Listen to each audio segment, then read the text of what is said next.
132 days since Richard was forcibly removed from his barracks room and taken to the arms room where they took his life. They took his life, and then they stole his body, and then they trafficked that his body to Mexico, Chihuahua, Mexico. It's right across the border from El Paso. If you wanted to, you could just walk right across. That's why it's so important to have a secure border. And in 2017, when President Trump won the 2016 election, he proceeded to absolutely try to close that border. Everybody that was paying attention absolutely knows what happened because of the mutiny or the resistance that that he received for that. And you have to remember who was resisting it, because they are then, suspected of wanting this 500,000 children being trafficked through Fort Bliss. And where are they? Where are these children that, in 2021, March 2021, that started in Turbo Force through Fort Bliss. They put up a emergency intake center there, 10,000 beds, 10,000 beds, and they proceeded to traffic 500,000 children. That's not normal, because you know what? 500,000 children are not unaccompanied. Sorry, I don't buy it. I don't buy it. Something was happening. That is, something was happening. So, that all needs to be investigated, and you can see by the results that we have through 2025 that there are many impositions that could investigate but are stalling that, covering it up, sabotaging any kind of investigation into that. And why does that matter? Because Richard was the whistleblower. He was the Fort Bliss whistleblower. And to all of this developing. And of course, the 2019 August 3rd Walmart mass shooting was a way to stop the audits, to stop Richard's complaints. And in January of 2020, they absolutely targeted Richard. And by July, constantly, continuously, and severely targeting him. This is civilian, cartel tied, Mormon faction. This Mormon faction that was in the FBI, still is in the FBI. And of course, it's all tied to Woody Hunt. You have to drop some names, and the big name, I think, he's worth billions of dollars. And he's up to no good. He's up to no good at all. And that is being very, very kind, because he's just absolutely, is needs to be investigated. And how do you investigate someone that has billions of dollars? And where did he get the billions from? And, because he's up to no good, right? And he's just, uh, he's the Mormon faction. And then you have that in the FBI and the CID. And you can name names, Connell Witten and Tavita Nusa, and then in the mortuary operations, Solomona Nusa.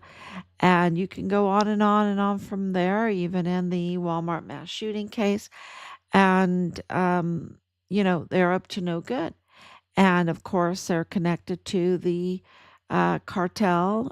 We have that with Nadal Bayim, who is a Palestinian arms dealer, and of course, very family tied to cartel, even the family of Willie Moya and Ultra Alba, who both lost their lives through executions.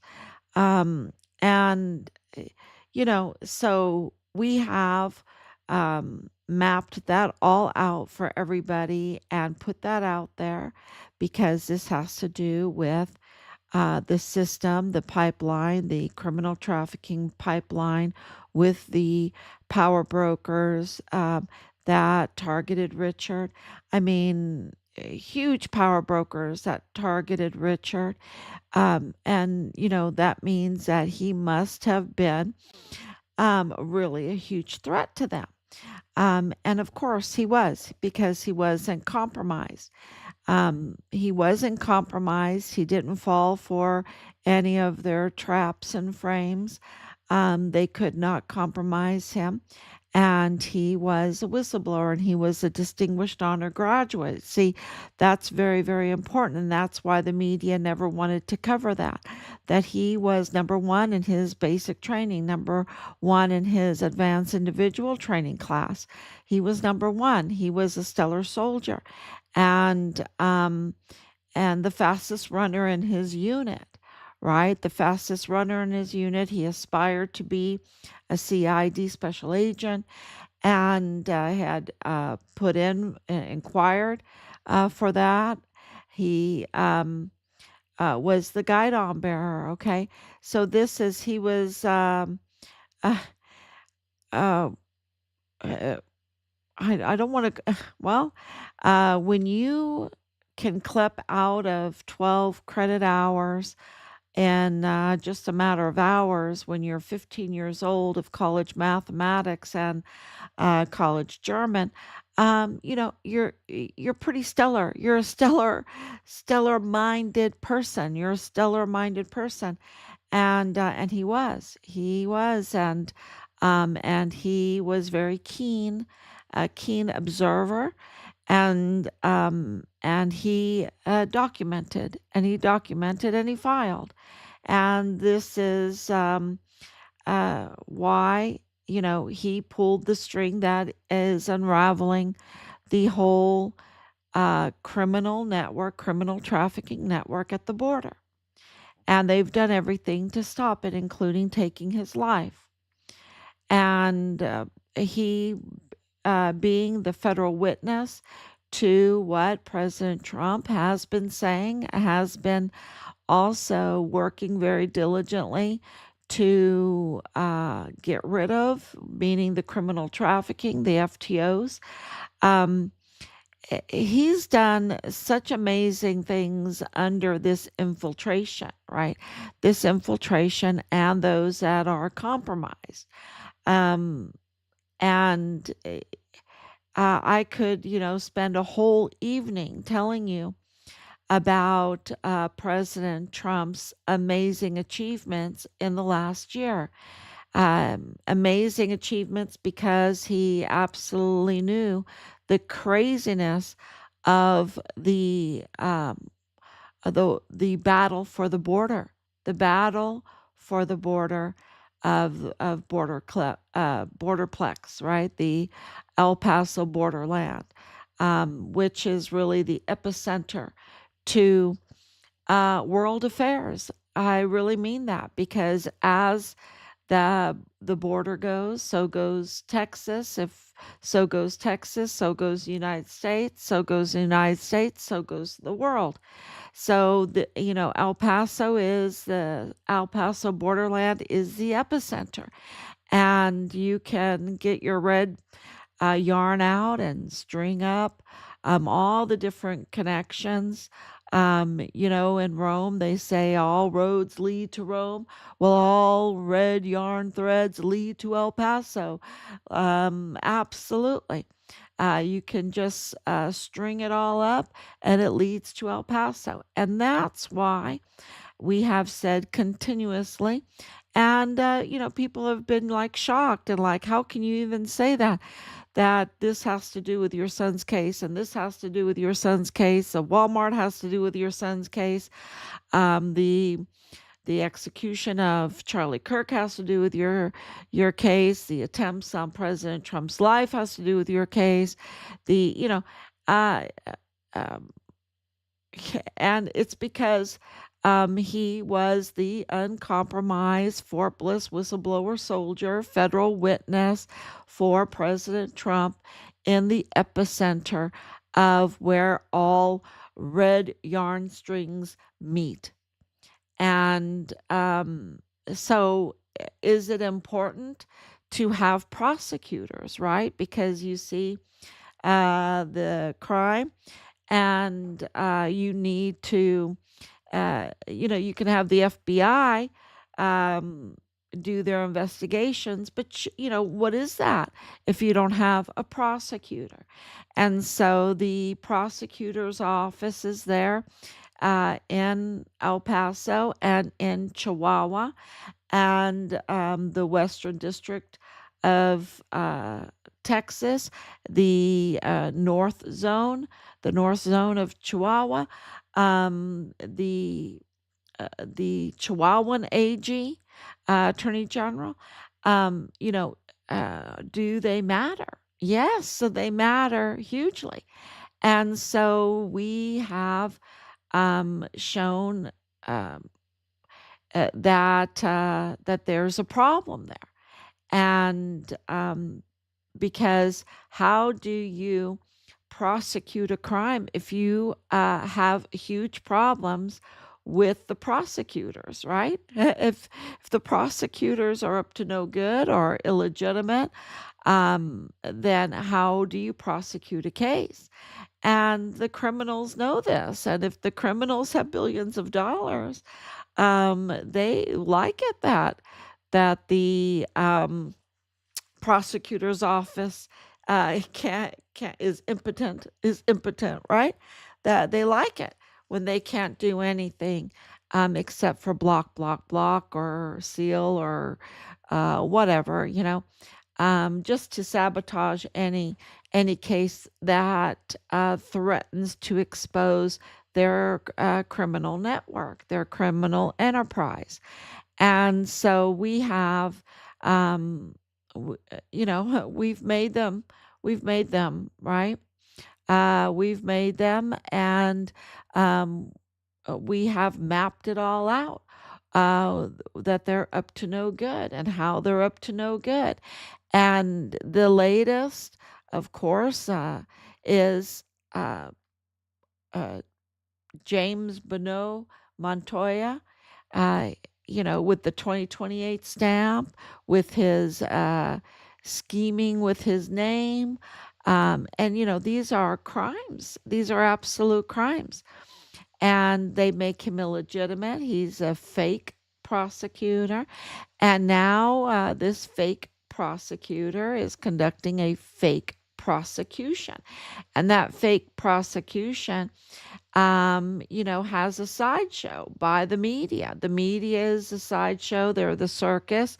They're the clowns. They are not journalists. They are not investigative journalists. They are there to deceive you and that's why I call them clowns in a circus, because that's what the circus does. It deceives you. Um, and that's what they're there for. They're there for this sideshow to mislead you and deceive you and entertain you to death. Entertain you to death. So, this case with Mario Ortiz Ceroldi, and it's very interesting that he has this Mario Ortiz name, right? And he even, when you do the forensics analysts for his facial recognition with Mario Ortiz Roscone, they come out really close, so, very close. So there's something there. I don't know if it's just that they share Mario Ortiz, the name, or there's something more. But and why would we do that? Why would we want to know if something is there? Because he is being protected. How do we know he is being protected? Because he committed egregious crimes, felony crimes, and yet he is being prosecuted with a hand slap, with a soliciting a prosecution, a hand slap. And where are the women? This just absolutely exposes the women's groups. And shame on you. Shame on you, women's groups, for not rallying against Mario Ortiz Ceroldi, because what he has done is such huge crimes against women. And women are very targeted today, very targeted today. You know that by El Diablo. If you are an unwed mother, God help you if you get into the hands uh, or a mother to be, if you are an unwed mother to be, if you're a pregnancy in crisis, God help you if you get into the hands of La Diabla or Rosa Maria Curan, okay? Not Rosa Maria Valdez Garcia, another Rosa Maria. God help you if you get into the hands of these people.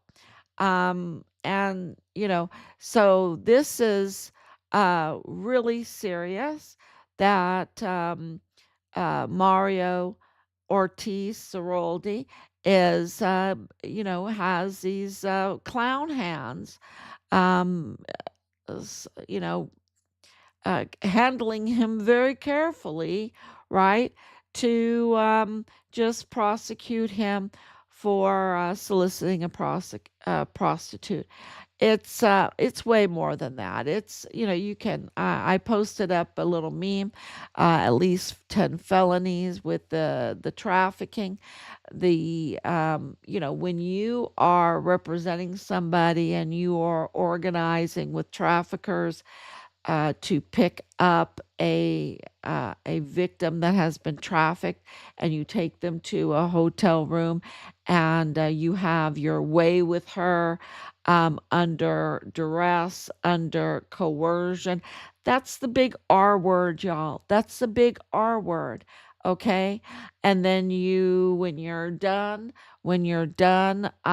exploiting, when you're done doing the big R word, you take them back to their traffickers, to their captor, and you get money. And, I mean, the crime is absolutely, you call it a debt, you need to pay your debt.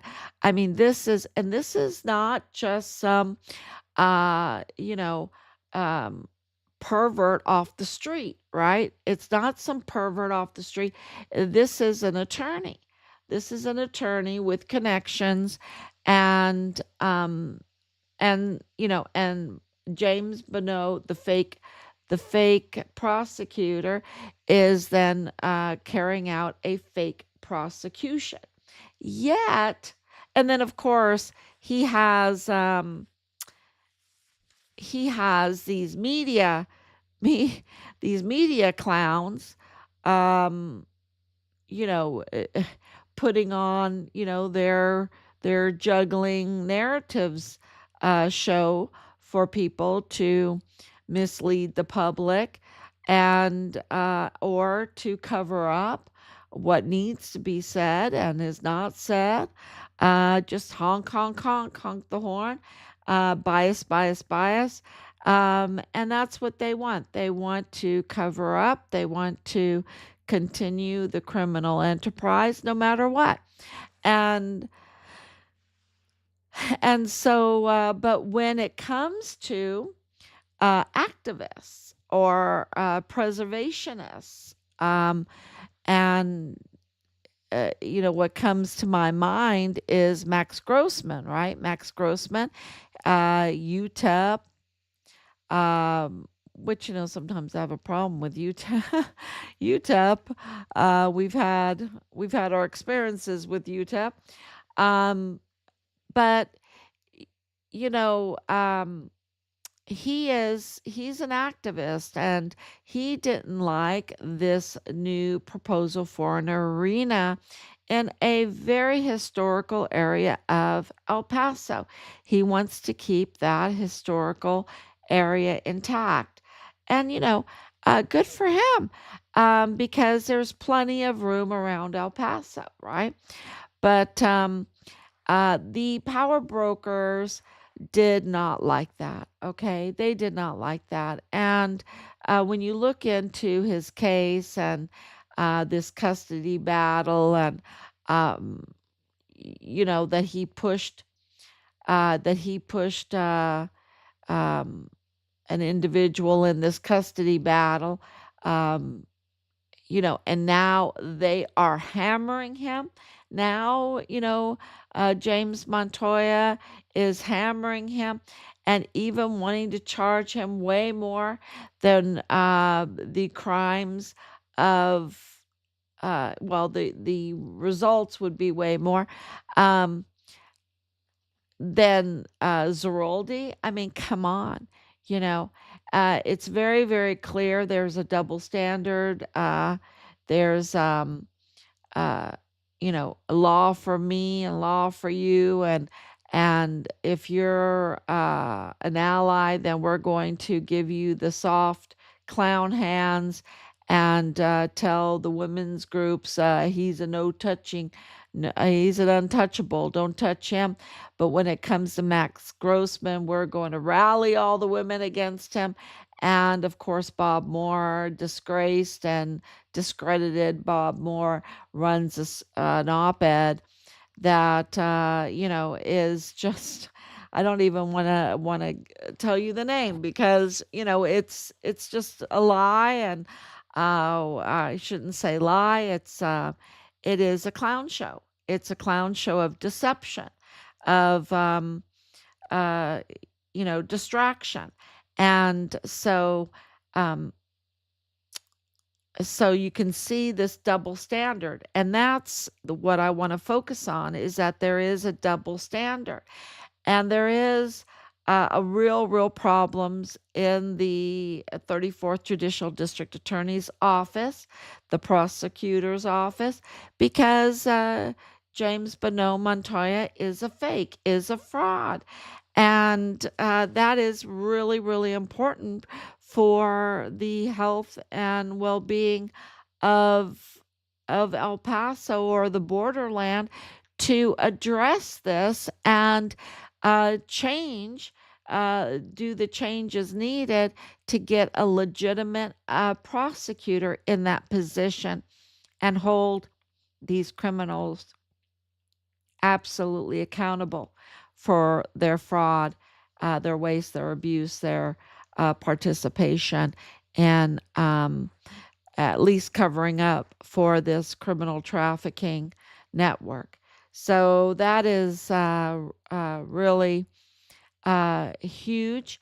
And the other thing I want to talk about is, you have a fake prosecutor in El Paso, but we have really a very corrupt prosecutor, Carlos Manuel Salas, who lives in El Paso.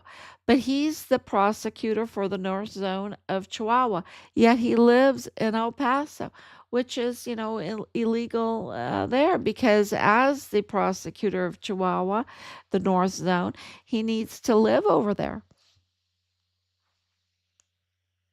The very place he's supposed to stop the crimes, he doesn't, and he can't even live over there. But he expects other people to live over there and deal with all the executions, all the crime.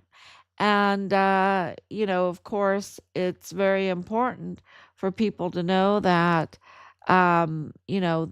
him um, being compromised, and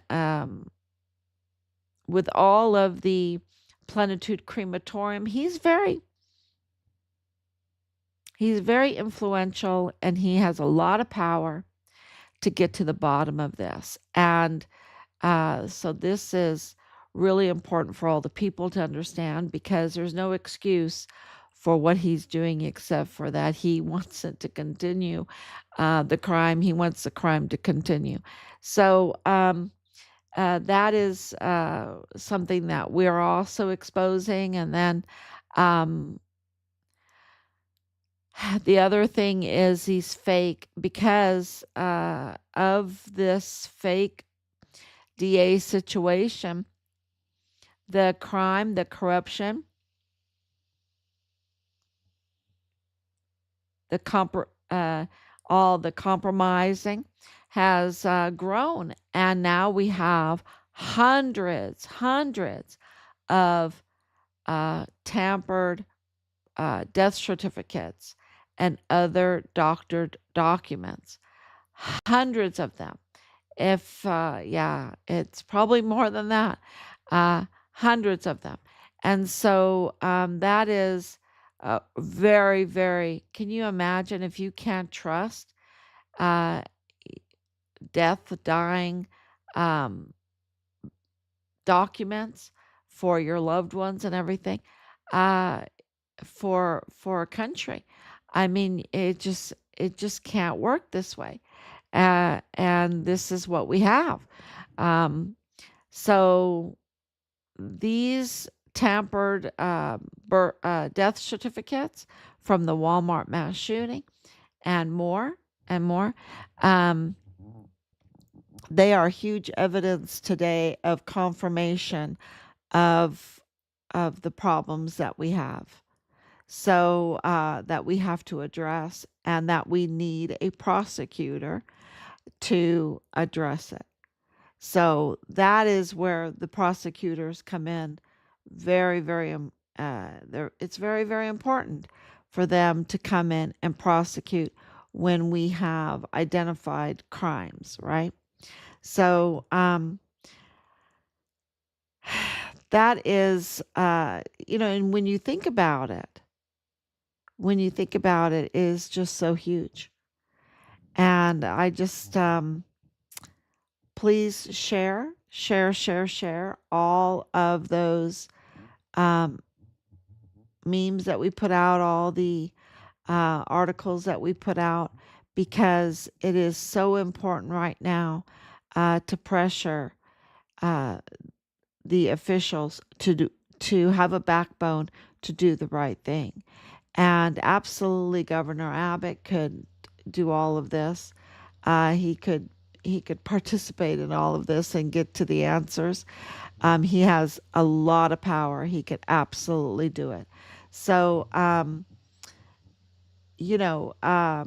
just want to say thank you to everybody that has been sharing, that has been notifying El Pasoans and across the border. God bless you if you speak Spanish, across the border, of all of this information and have translated it. Thank you so much. And for all the information that is continuously coming in.